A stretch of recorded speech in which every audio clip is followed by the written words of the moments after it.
চলনবিলের বিস্তীর্ণ জলরাশি, কুয়াশা ঢাকা ভোর আর প্রকৃতির সঙ্গে লড়াই করে বেঁচে থাকা মানুষের গল্প যেন প্রতিদিন নতুন করে লেখা হয়। সেই গল্পেরই এক সাহসী চরিত্রের নাম রেখা। সাধারণ এক গ্রামীণ নারী, কিন্তু তার জীবনযুদ্ধ আর সাফল্যের গল্প কোনো উপন্যাসের নায়িকার চেয়ে কম নয়। ভোরের সূর্য ওঠার আগেই দিন শুরু হয় রেখার। সংসারে কাজ সেরে তিনি ছুটে যান মাঠে, কখনো ধানের জমিতে, কখনো বা চলনবিলের পানিতে। জীবনের প্রতিটি ধাপে তিনি শিখেছেন সংগ্রাম করতে, হার না মানতে। যখন শুষ্ক মৌসুম আসে, বিলের পানি সরে গিয়ে উন্মুক্ত হয় বিস্তীর্ণ কৃষি জমি, তখন রেখাকে দেখা যায় একজন পরিশ্রমী কৃষানীর ভূমিকায়। ধানের চারা রোপণ থেকে শুরু করে আগাছা পরিষ্কার, সেচ দেওয়া, ধান কাটা ও মারাই সব কাজেই তিনি সমান দক্ষ।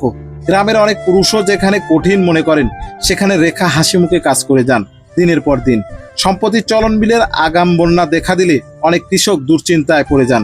ফসল হারানোর শঙ্কায় যখন চারিদিকে হতাশা, তখনও হাল ছাড়েননি রেখা। হাঁটু সমান পানি মারিয়ে ঝড় বৃষ্টিকে উপেক্ষা করে নিজের ধান কেটে ঘরে তুলেছেন। তার এই দৃঢ়তা দেখে অবাক হয়েছেন অনেকেই। তবে রেখার স্বপ্ন শুধু কৃষি আর মাছ ধরা পর্যন্ত সীমাবদ্ধ নয়। তিনি চেয়েছেন নিজের পরিচয় একজন সফল উদ্যোক্তা হিসেবেও গড়ে তুলতে। সেই লক্ষ্য থেকে এবার আমের মৌসুমে শুরু করেছেন রাজশাহীর বিখ্যাত আমের ব্যবসা। রাজশাহীর বাগানে নিজে গিয়ে গাছ থেকে বাছাই করে সংগ্রহ করেছেন টাটকা, সুস্বাদু ও রাসায়নিক মুক্ত আম।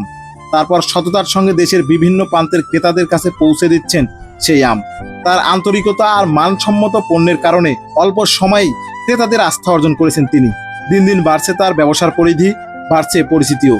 রেখার জীবনের সবচেয়ে বড় শক্তি হলো তার সততা, পরিশ্রম আর আত্মবিশ্বাস। তিনি প্রমাণ করেছেন সফল হওয়ার জন্য বড় পুঁজি নয়, দরকার অদম্য ইচ্ছা শক্তি এবং কাজের প্রতি ভালোবাসা। আর চলনবিলের জলমাটি পেরিয়ে রাজশাহীর আমের বাজারেও নিজের অবস্থান তৈরি করেছেন রেখা। তার এই সংগ্রাম শুধু নিজের পরিবারের ভাগ্য বদলের গল্প নয়, এটি গ্রামের অসংখ্য নারীর জন্য অনুপ্রেরণার এক উজ্জ্বল দৃষ্টান্ত। রেখার গল্প যেন আমাদের শেখায় জীবনে বাধা আসবেই, কিন্তু সাহস আর পরিশ্রম থাকলে সেই বাধাই একদিন সাফল্যের সিঁড়ি হয়ে দাঁড়ায়। চলনবিলের এই লড়াকু নারীর পথচলা আরো অনেক দূরে এগিয়ে যাক, সফলতার নতুন নতুন অধ্যায় রচিত হোক, এটাই সবার প্রত্যাশা।